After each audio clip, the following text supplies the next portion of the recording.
Hare Krishna. ISKCON international society for Krishna consciousness অর্থাৎ আন্তর্জাতিক কৃষ্ণ ভাবনামৃত সংঘ।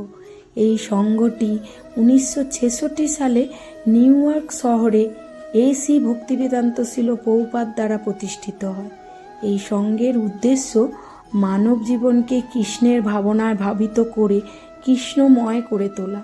আমরা যখন পরমান্নের মতো কোনো মিষ্টি দ্রব্য খাবার বানাই, তাতে মিষ্টির স্বাদ হবার জন্য মিশ্রি বা গুড়ের ব্যবহার করে থাকি। আর যত বেশি মিশ্রি বা গুড়ের ব্যবহার করি, খাবারটি তত বেশি মিষ্টি হয়ে ওঠে।